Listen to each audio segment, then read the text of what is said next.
Oh, welcome to chess, ladies and gentlemen. Man, caught me when I was asleep. I'm trying to take a nap, man. I get tired, you know. Anyway, yeah, I appreciate you guys stopping by very much. You know, I have yet another Russian versus American / Filipino chess player.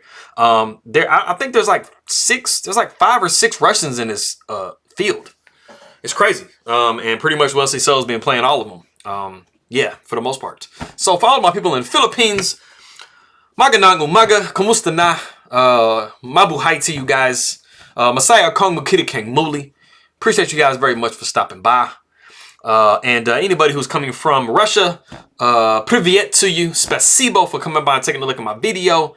And for all of my rest of my people in the Philippines, I got the rest of your languages at the very end. Plus a new phrase that I picked up. So if you guys are ready to go, I got the round 10 game for you real quick. So let's see what we got. All right, so we got D4, knight comes to F6, C4, E6, knight coming to F3. We got D5. So of course, as you guys know, you guys that looked at my last video, you know, this was the position that we could have gotten into through the transposition I was talking about. But you know, you guys have like Catalan stuff, Slav, no, not that, Slav stuff, regular knight to C3, bishop B4 situations coming. So you have many different options in this position. But we do see knight to C3. So this is considered the 3 knights of the Queen's Gambit. We have C5, which is the Tarrasch. We got pawn taking D5. So we are in the Queen's Gambit decline Semi-Tarrasch. So we got pawn takes D4, queen takes D4, pawn takes D5. And after this point, it gets real dicey. It gets real sharp. E4, we got pawn takes E4, queen takes D8. We got king taking D8. You know, of course, that's the only move. Knight to G5. You know, hoping that, you know, we can get this knight here, you know, and just fork these pieces. So, you know, if black falls asleep and says I'm tired and does something like A6, you know, we'll be seeing knight to F7 with check. But we're not going to see that. So we see bishop to E6. We got knight taking E6, pawn taking E6. We got bishop to G5. We have H6, which is the novelty of the game. So even though some of these positions have been played to draws, this is not a drawing type of a line. This is an aggressive type of a line. So you can see that both of these players do want to win this game. So it is definitely a step aside because some of the games in this round were those kind of typical movie type, you know, move type draw situations. So we are stepping outside of that. So we have H6 is actually the novelty of the game as well. So we are in brand new territory. We got castles, of course. You know, the king comes to E7. We got bishop takes F6, pawn takes F6, and knight takes E4. We got bishop to G7, knight down to G3. We got F5, bishop to D3, knight comes to C6. We have rook H to E1. So, I mean, pretty much when you look at it, you know, black and white have both done exactly what they need to do.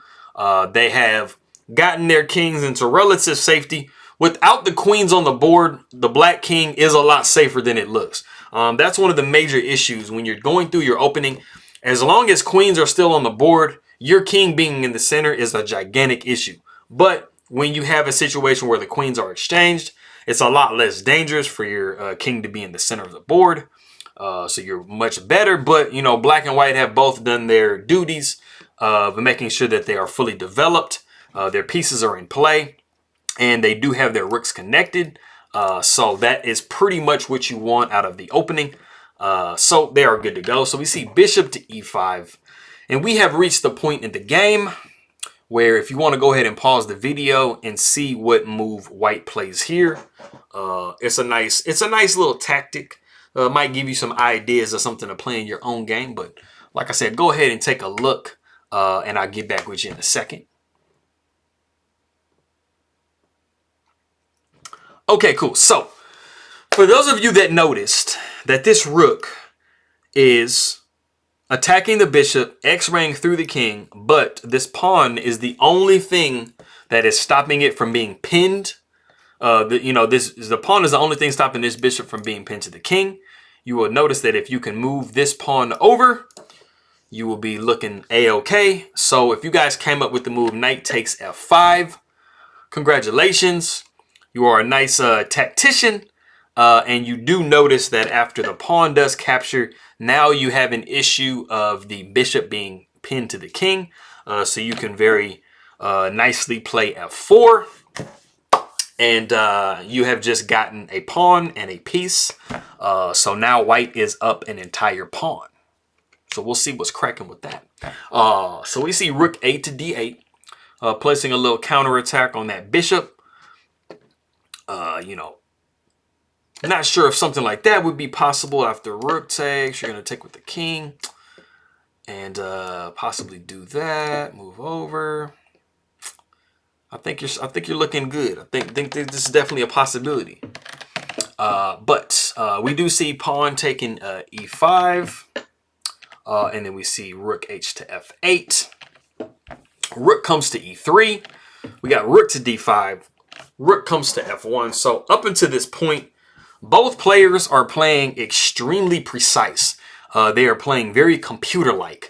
You know, basically, you know, taking a look at this game, pretty much every move that the computer was suggesting, this is what they're playing.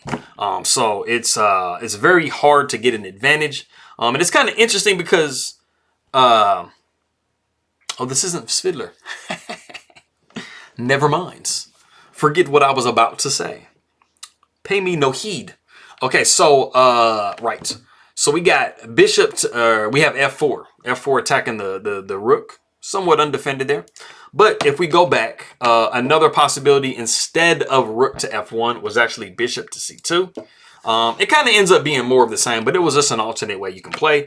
Rook taking on d1, you got bishop taking on d1, b6, bishop to f3, knight to d4, and you had bishop to b7. You guys will see that we kind of come to a similar position coming up pretty soon, so we get back to the moves. So the rook comes to h3. We got knight taking e5, rook to e1, and then we see rook to f6. Of course, we are not seeing rook takes d3 because since this knight is now pinned, that would just be winning an entire exchange. And so we are not good to go there. So we see rook to f6, avoiding dropping the exchange. So we got bishop to e4. The rook comes to c5 with check. A nice in between because this bishop was trying to x-ray through and grab this pawn for free. So we got king to b1. We got b6, now saving the pawn after the in-betweener. We got b4. Rook comes to c4. We have a3.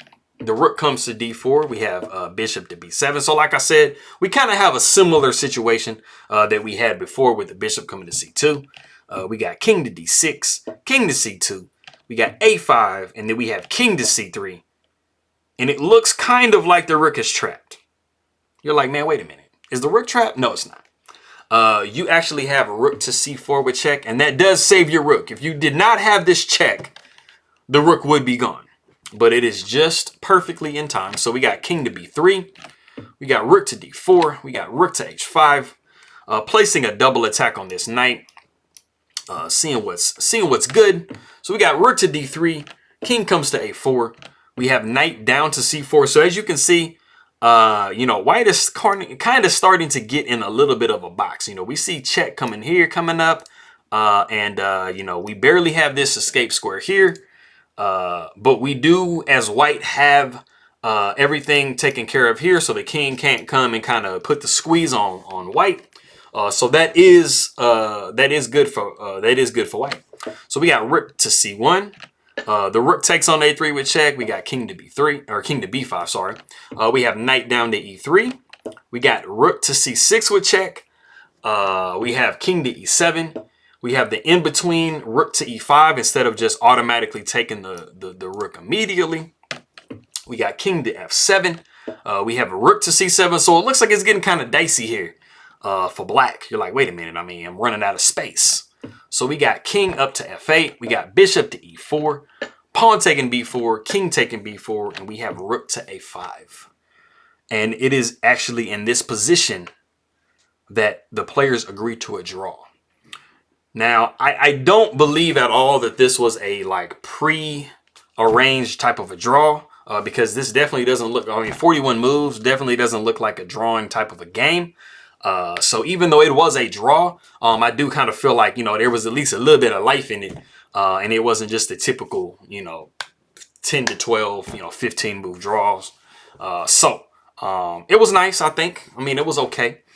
But basically the computer is giving you triple zeros here. It's basically saying that it just wants you to go back and forth and just check. There's not really much to the position. I mean, you can do something like this. You're looking pretty even. You're looking fairly even here. So there's not a lot, not a lot of ability to really make any progress for either side. So that is that. So I appreciate everybody stopping by, taking a look. For anybody, all of my other people from the Philippines, I will say Maanyong Buntag. I will say Masantos Yakabosan, Ninebag na Bigat, Mayad na Agahan, Maanyong na Aga, I think that's, or Maanyong Aga, just Maanyong Aga. So we have Marhe na Aga. And the new one I learned is Ibanag. I got Mapia na Uma. And then I have Mabuting Nabati. I think that's it. Pagbati. Sorry, Pagbati. Mabuting Pagbati. I'm trying to say, best wishes to everybody. Appreciate everybody stopping by very much. Spasibo. And if you have any other suggestions on what you think I should make, feel free to let me know. I'm going to have to go away from a Wesley So game this next time because they are just kind of those prearranged, type of draws. And that's all that was left. So I'm going to kind of go through the day, even yesterday, and see maybe what else I can do. So like I said, if you have any suggestions after you watch this video, feel free to let me know what you would like to see. And I'll see if I can't do that for you. But I appreciate it, and I'll see you guys next time.